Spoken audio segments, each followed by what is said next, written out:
Sekali peristiwa datanglah Petrus kepada Yesus dan berkata, "Tuhan, sampai berapa kalikah aku harus mengampuni saudaraku jika ia berbuat dosa terhadap aku?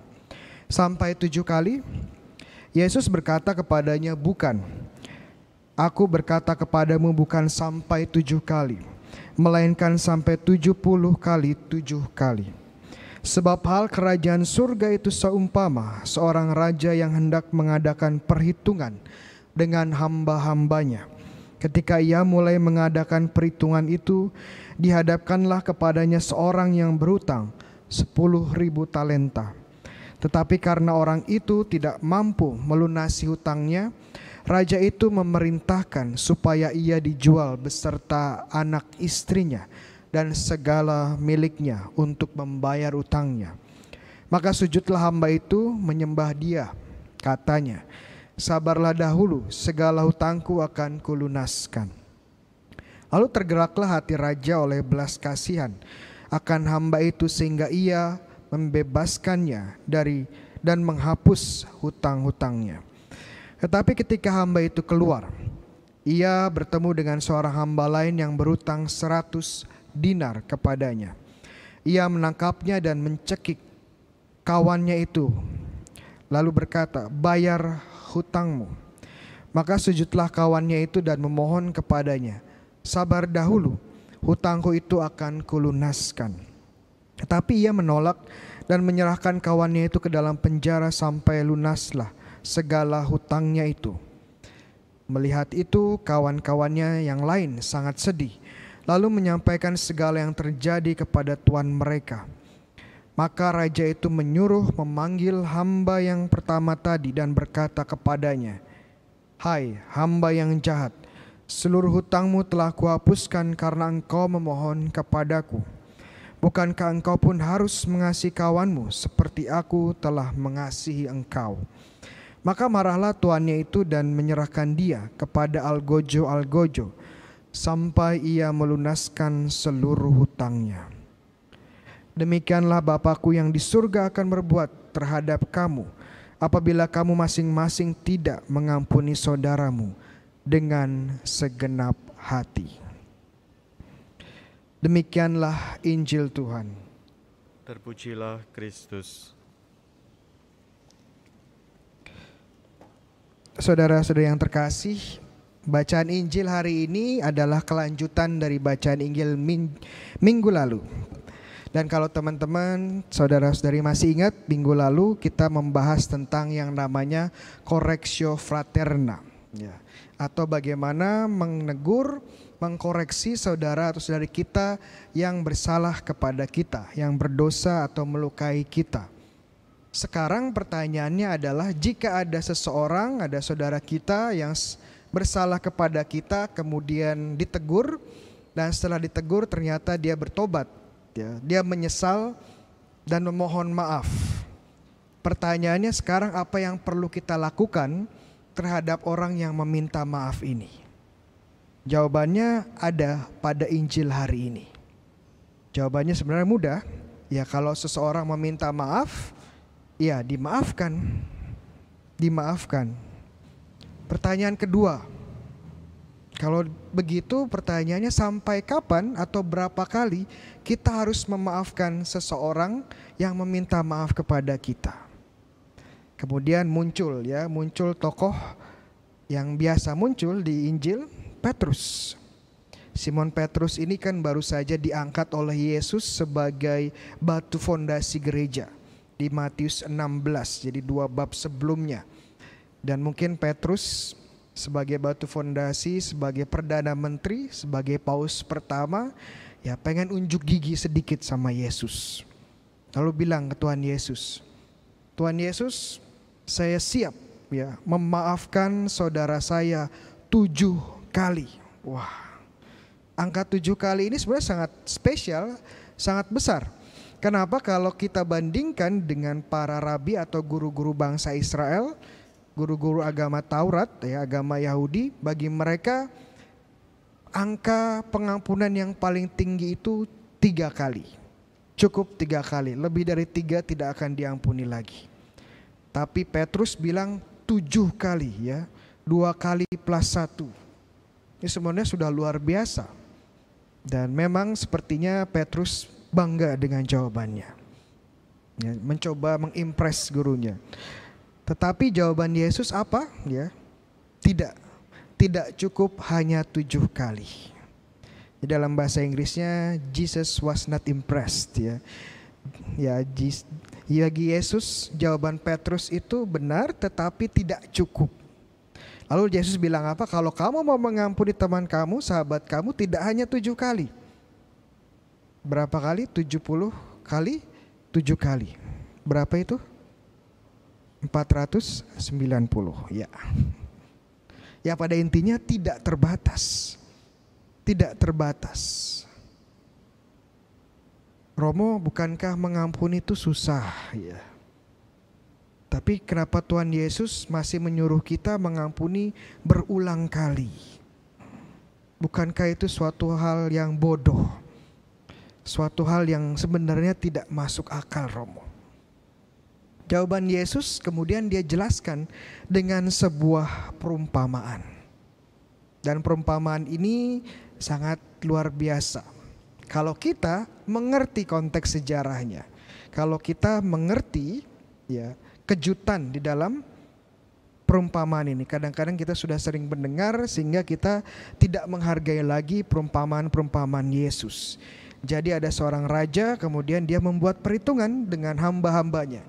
Kemudian ada satu hamba yang berhutang berapa? 10.000 talenta. 10.000 talenta. Talenta itu apa? Mungkin bagi kita yang sudah sering mendengar kata talenta, talenta itu adalah bakat ya, atau karunia yang diberikan Tuhan kepada kita. Ada yang talentanya mungkin menggambar, ada yang talentanya bernyanyi, ada yang talentanya bisa mengajar dengan baik, ada yang talentanya bisa melayani dengan sungguh-sungguh, ada yang talentanya mukanya ganteng, ya lumayan ya. Tetapi talenta pada zamannya Yesus itu bukan bakat, itu bukan karunia Tuhan. Talenta dalam zamannya Yesus itu mata uang, keping emas tepatnya. Dan harganya sangat mahal. Sangat mahal. 1 talenta itu sama dengan 6.000 dinar. 1 dinar juga mata uang. 1 dinar itu upah 1 hari kerja seorang buruh atau seorang hamba. Jadi hamba yang tadi kalau dia bekerja 1 hari di ladang sebagai contoh, upahnya 1 dinar. 1 hari kerja, ya UMR lah ya. UMR itu apa? Upah minimum regional, bukan wujud muka rak karuan ya, beda lagi ya. Jadi UMR 1 dinar. Jadi 1 talenta itu 6.000 dinar. Nah kalau utangnya 6 berapa? 10.000 ya talenta. Berapa dinar? Ayo yang jago matematika siapa? Kalau jawaban benar dapat pisang. Iya dapat pisang. Hutangnya totalnya kalau dibuat dari dinar itu ada 60 juta dinar. Kita jadikan hari kerja 60 juta hari kerja hutangnya. Kita buat setahun ya berapa? Jadi tahun. Kita bagi 365 hari. Ayo yang jago matematika. Sekarang pisangnya 2 ya. Hutangnya 160.000 tahun kerja. Bayangkan hutangnya sampai 160 ya ribu tahun kerja. Manusia umurnya berapa sih? Efektif kerja berapa? 40 tahun atau 50 tahun? Ini hutangnya sampai beribu-ribu tahun kerja. Jadi kalau dia mati masih 7 turunan pun gak akan bisa bayar. Ya pada intinya ingin mengatakan bahwa utang orang ini, hamba ini tidak akan pernah bisa dibayar. Tapi yang mengejutkan ya, Yesus di sini bukan mengajar ekonomi ya, bukan mengajar ekonomi, bukan mengajar matematika ya. Tapi ingin melihatkan bahwa hamba ini tidak bisa membayar, tetapi yang lebih mengejutkan lagi adalah sikap dari sang raja. Kenapa saat hamba itu memohon maaf, meminta pengampunan, meminta kesempatan, apa yang dikatakan raja? Merasa kasihan, dia menghapus semua hutangnya. Ini lebih gila lagi. Lebih gila lagi. Kenapa?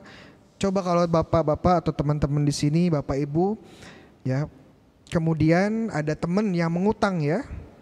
Kalau utangnya 10.000, 20.000, ya nggak perlu dihitung ya. Tapi kalau utangnya 2-3 M, terus kita bilang ya udahlah cuman 2-3 M, ya, nggak perlu dihitung ya. Nggak ada yang seperti itu ya. Bahkan raja yang paling kaya pun tidak akan dengan mudah ya, mengampuni harta yang begitu besar, hutang yang begitu besar. Tapi raja ini luar biasa, belas kasihnya tidak terhingga. Makanya saat sang raja mengetahui bahwa hamba yang jahat ini tidak bisa mengampuni temannya sendiri, padahal yang hutangnya cuma berapa? 100 dinar, 100 hari kerja. Ya memang besar, tetapi ya bisa dibayar. Bisa dibayar. Tapi dia tidak mau mengampuni. Maka raja ini pun marah. Ya wajar marah. Dan tidak hanya marah, belas kasihannya menjadi keadilan. Hamba yang jahat ini pun harus membayar. Kalau kita lihat dan merefleksikan perumpamaan ini dengan hidup kita, relasi kita dengan Tuhan, kita sekarang tahu posisi kita di hadapan Tuhan. Kita ini ya seperti hamba yang berhutang ini. Saat kita berdosa, apa yang terjadi? Relasi kita dengan Tuhan hancur. Dan kemudian ada jurang yang luar biasa dalam dan tidak akan bisa diseberangi dengan kekuatan kita. Jika ada satu hal yang manusia layak dapatkan, itu apa? Hanya satu yang kita layak dapatkan, neraka. Siapa di sini layak mendapat surga? Boleh angkat tangan, ya. Kalau sudah angkat tangan, boleh angkat kaki dari sini, ya. Tidak ada. Saya tidak layak. Teman-teman juga tidak layak. Kenapa? Karena dosa. Dosa ini menghancurkan relasi kita dengan Tuhan dan membuat jarak yang tidak terjembatani. Hanya Tuhan dengan kekuatannya yang maha kuasa yang bisa menjembatani, menutup lubang yang sangat dalam itu. Dan Tuhan Yesus hari ini memberi kabar gembira. Kabar gembiranya apa? Bahwa Tuhan itu Maha Rahim. Tuhan bersedia dan bahkan sudah membuka pintu surga buat kita. Tetapi ingat ya, saya selalu bilang rahmat atau kasih atau kerahiman ilahi itu selalu cuma-cuma. Karena kita nggak bisa beli, nggak bisa dapatkan dengan usaha kita. Itu selalu diberikan dengan cuma-cuma. Tetapi ini bukan murahan. Ya, rahmat Tuhan itu cuma-cuma, tetapi tidak murahan. Kita pun punya tugas, punya peran untuk melakukan sesuatu agar belas kasih Tuhan berbuah di dalam diri kita. Ya, Tuhan buka surga, Tuhan bangun jembatan buat kita. Tapi kita gak akan pernah masuk surga kalau kita gak jalan untuk masuk surga. Nah, sekarang tugas kita apa? Peran kita apa? Jawabannya juga ada di sini. Kalau Tuhan sudah berbelas kasih, sudah mengampuni kita, ya Tuhan juga mau kita juga mengampuni dan berbelas kasih kepada sesama kita. Dan berbelas kasih mengampuni sesama ini bukan sekedar pilihan. Satu pilihan di antara yang lain. Kalau lagi pengen ya saya ampuni, kalau enggak ya besok-besok saja ya. Tidak.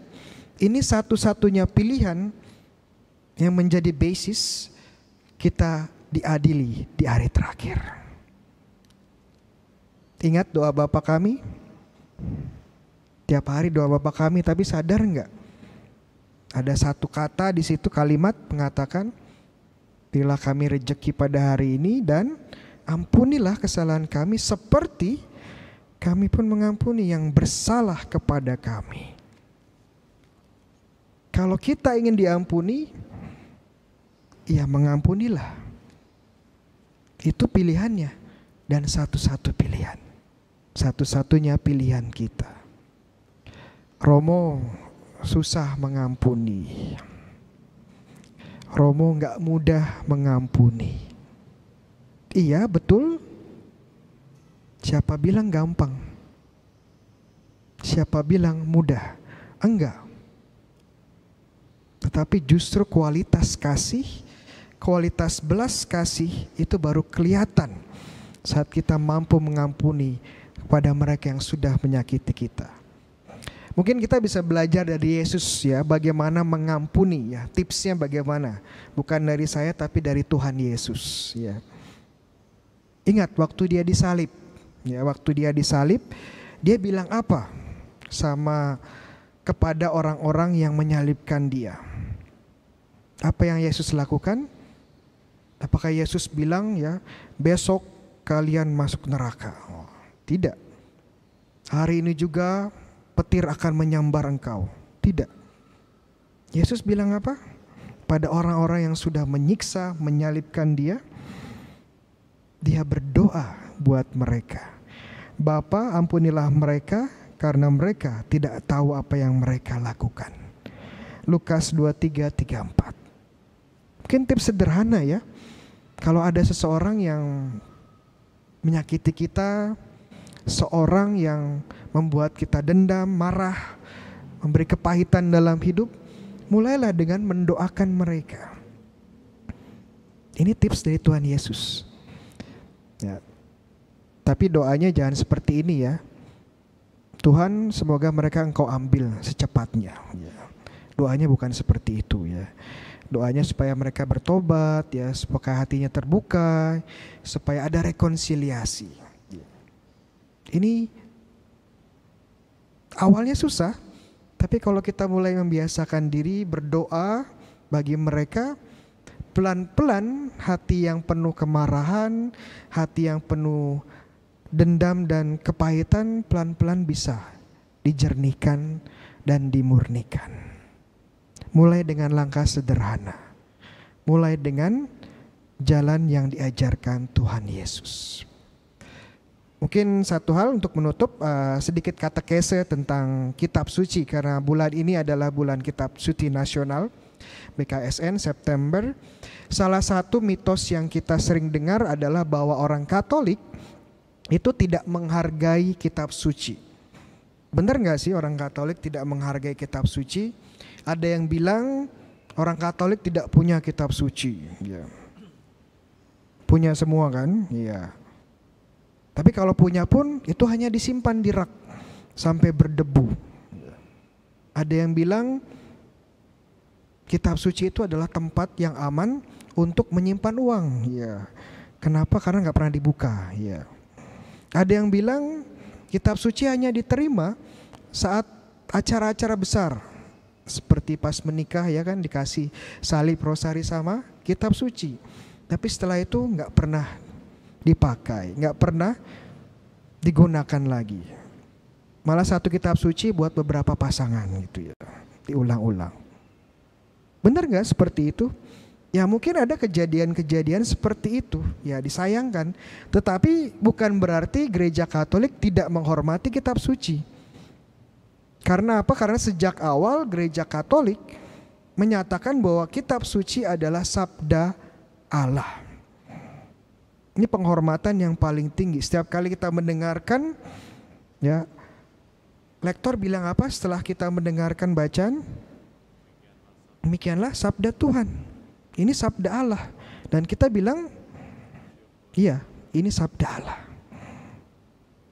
Dan bahkan Katekismus Gereja Katolik nomor 103, iya sampai hafal saya, menyatakan bahwa kita menghormati sabda Allah sama seperti kita menghormati tubuh Kristus di Ekaristi.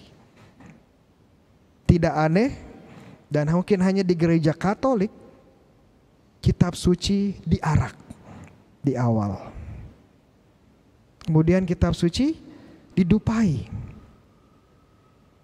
Dan jangan lupa setelah bacaan Injil, kitab suci dicium. Untung Romonya gak ada istri ya. Kalau ada, istrinya bisa protes. Istrinya gak dicium, Alkitab dicium terus ya.